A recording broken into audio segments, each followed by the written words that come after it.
Not only does gas cost more per gallon right now, but it's going to be less efficient here soon. Talking by the end of the summer, there's a bill that's going to be passed called the Nationwide Consumer and Fuel Retailer Choice Act. And what this bill is going to pass is legislation nationwide of the use of E15 in our fuel. You guys know how you go up to the gas pumps and it says like less than 10% ethanol? Well, ethanol is essentially something that they use in gasoline to make it more or less fuel efficient. That's why your car may be rumbling all of a sudden when you're on idle. That's why you see your miles going down faster than you're actually traveling, or why your car might sound a little bit different starting up, or why it seems like you're not getting as much fuel, even though you're paying more, so it should add up to the same. While they're slowly introducing more ethanol, the EPA issued a nationwide waiver over the summer because the summer heat mixed with the ethanol use would violate the federal clean air regulations. So a waiver has been set until the end of this summer, and then the bill will be passed. So now we can start to see more ethanol in our gas, and gas start to cost more at the same time. And they're doing all this to combat the fuel shortages that are going to be happening in the near future. I think I've made a video on this before, but I'll say it again. Our stockpile of strategic petroleum reserves, which is like the actual barrels of oil that we already have preserved, the max capacity that our reserves can hold is up to like 712 million barrels.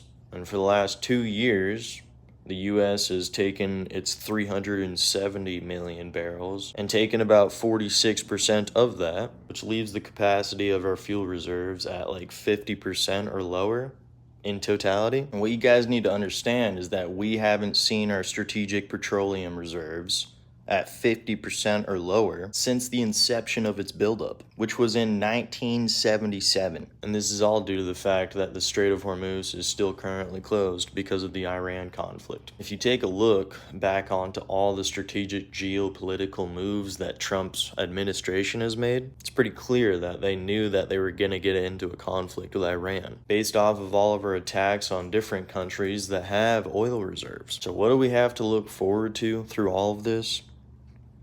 Less efficient fuel, higher prices of our fuel, a lower fuel reserve for our entire country, higher manufacturing, production, and shipping costs, nationwide, possibly even partially globally. Meanwhile, they're trying to create data centers all throughout the United States for AI integration. Those facilities require so much fucking fuel. What is the end game?